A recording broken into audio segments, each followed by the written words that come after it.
Welcome into the Alabama Football Report. I am Tom Downey. Here's what's coming up on today's show. Malachi Moore has broken an Alabama rule, the 24-hour rule. Don't worry too much about that one. It's actually kind of funny.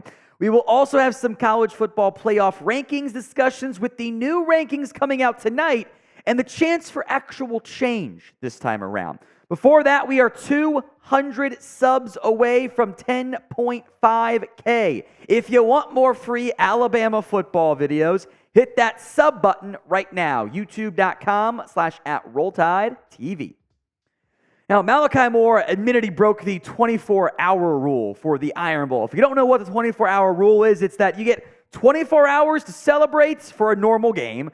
The championship game would be a little bit different. 24 hours to celebrate or sulk and be sad or whatever. Then you got to flush it and move on to the next game. Moore did not wait to get ahead to Auburn. He said this, quote, "I'm not going to lie. I watched their game this past Saturday as soon as I got home, and then after that, later that night, I started watching their offense on Saturday night. So I ain't listened to the 24-hour rule." Timing-wise, I think Moore was able to get home for the majority of that game, since it was a later game compared to when Alabama kicked off there. Jalen Milroe has called Alabama a gritty team, which sometimes is player-coach speak for they're not good, but they're going to play hard against us. Here's what Nick Saban said. Quote, "Hugh Freeze has done a fantastic job there with his team this year. They've played very competitively in all their games. They're 6-5. They've won some games really well, but they do a great job of running the football. I think they've got a very difficult offense to prepare for with what they give you. The different ways that they run the ball, the way the quarterbacks, both quarterbacks, can really add to the running game. Tight end, number 13, is a really good player, really good receiver. Number 5 is a good receiver as well." For the most part, I would agree with Nick Saban saying they've been competitive in their games this year. They were certainly not competitive against LSU. They lost by 30 in that football game, and they lost by 21 to New Mexico State this past weekend. One player to really monitor for Auburn this week is going to be Jarquez Hunter, the running back. He's had a very good season this year. 132 carries, 772 yards. Offers a little bit in the passing game. 7 total touchdowns as well. We also have the elite name alert. Rivaldo Fairweather. It's a fun football name for me. One of several transfers on this football team. He is the Tigers' number 1 tight end. He is a tight end, by the way. So pretty good production for a tight end. This is the you mentioned all the numbers that Saban mentioned. This is number 13 for them. Number 5 is Jay Fair. Auburn's been a very run-heavy football team.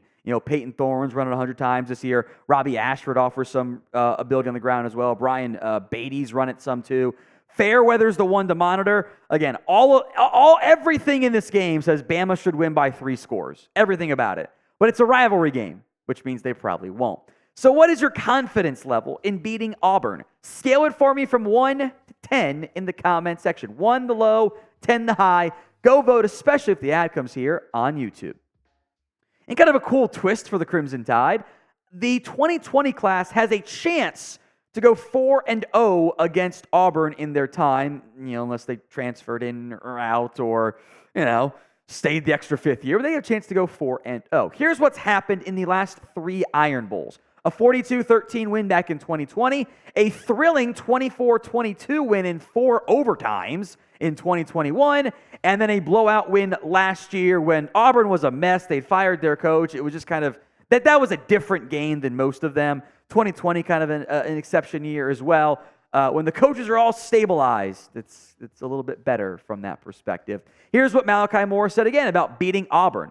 It would definitely be big to just go 4-0 against them. It's something we take pride in here because we never want to lose a game, first of all, but second of all, it's a rivalry. And we're just going to go out there and compete and do our best to have fun out there. It's always a difficult task going into their stadium. Their fans do a great job of being in the game, and we've got to go down there and execute and make sure we have a great week of practice and preparation and make sure that everybody is locked in. More on this game and the college football playoff after a word about Prize Picks, today's sponsor here on the Alabama Football Report.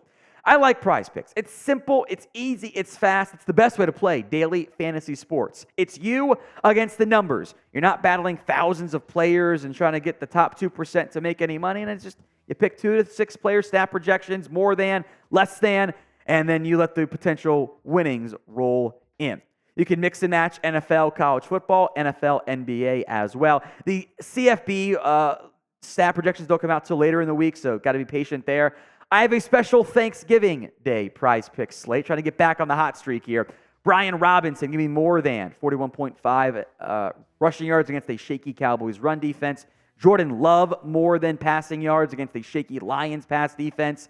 And I think Jake Ferguson could thrive against the Commanders, more than 37.5 receiving yards. Head over to prizepicks.com/CLNS and use code CLNS for a first deposit match up to $100. Links in the comments and the description of today's show. That's prizepicks.com/CLNS and use code CLNS for a first deposit match up to $100.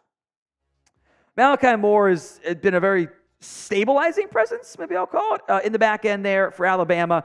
40 tackles, 4 TFLs, 1 INT, 5 pass breakups. Not like, Jim Thorpe award-winning production there, but how do I put this delicately?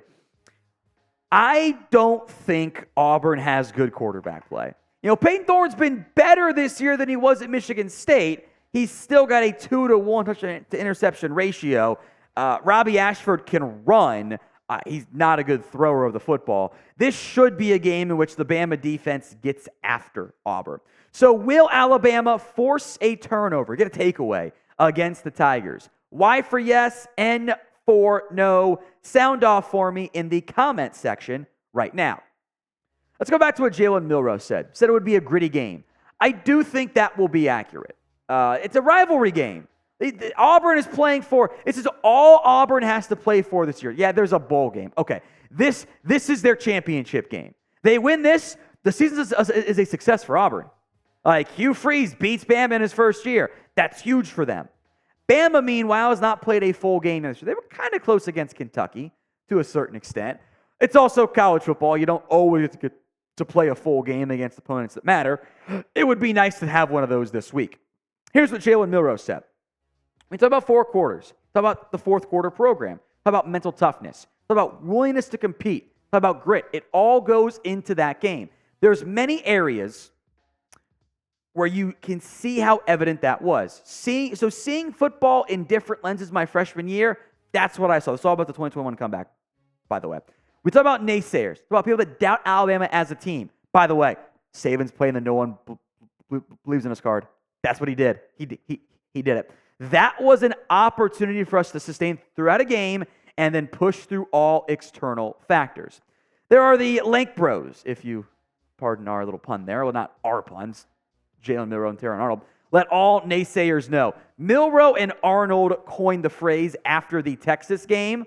Again, I love this because this is another way of saying no one believes in us. That's what this is. So do you like the Lank Bros slogan? If you do, type in Lank, again, L-A-N-K, in the comment section for me right now.